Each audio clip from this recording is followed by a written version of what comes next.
لبنان ومن الحب ما قتل. كنت قبل أيام في بيروت واستمعت لمحاضر اقتصادي معروف قال إنه وصفه الناجعة والناجحة للتنمية وللاقتصاد النشط هي الحريات والمزيد من الحريات.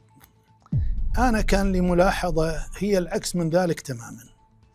أولا، هذا الكلام يقال في لبنان بلد الحريات.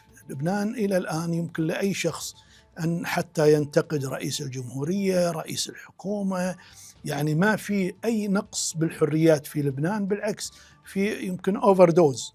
هو بنفس الوقت ضمن كلامه تكلم عن سنغافورة، فسنغافورة كما يعرف الجميع لا فيها محدودية في الحريات، يعني ما فيك انك كحال لبنان تنتقد ما تريد او تتحدث بما يعني تود.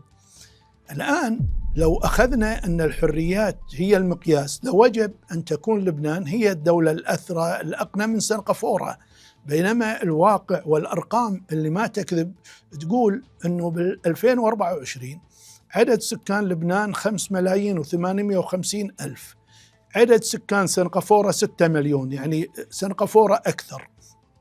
مساحة لبنان 10,452 كيلو، ولو بسطناها لوصلت إلى 40 و50 ألف كيلو. بها مياه، بها ما هو أهم من المياه، بها شعب لبناني معروف إبداعه، ابتكاراته، معروف قصص نجاحه بالعالم أجمع. بينما سنغافورة مساحتها 735 كيلو، مسطحة ما فيها حتى ماء، ولا أعتقد أحد سمع بنجاحات السنغافوريين بالعالم مثل كحال اللبنانيين. ومع ذلك هنا الحريات موجودة. إذن المفروض لبنان حسب توصيف هذا الاقتصادي الكويتي المفروض لبنان هي بلد الثراء. الواقع والأرقام تقول أنه سنة 2024 دخل لبنان هو 20 مليار، دخل سنغافورة 547 مليار، يعني 27 مرة أكثر من لبنان، لأن هناك في ضبط وهناك في يعني حالة تساعد المستثمر على أن يأتي وهو آمن على ماله وعلى مجهوده. لبنان لا تملك هذا الشيء، فهذه واحدة.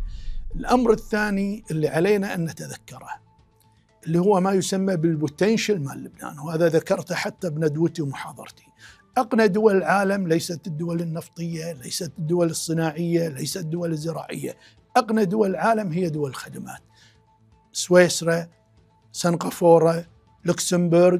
هذا النوع من الدول هي الأثرى والأقنى بالعالم، وبالتالي لبنان يمكن له أن يكون أقنى دولة بالمنطقة إذا استخدم هالبوتنشل، إذا استخدم دوره كدولة تقدم الخدمات والبنوك والسياحة والاستثمار وغيره. وبالتالي هذه الميزة في لبنان اللي عليها أن تستقل حتى يرجع لبنان لدوره اللي شاهدناه بالستينات. إنما هذا الأمر له استحقاقات، وبالتالي على لبنان أن يكون مستعد لدفع هذه الاستحقاقات اللي هي السلم الاجتماعي، الاهتمام باستغلال كنوز لبنان المختلفة للنهوض في لبنان. عدا ذلك أنا أتصور أنه ستبقى يعني لبنان في يعني حلقة ضيقة من كثير من الإشكالات. وشكرا.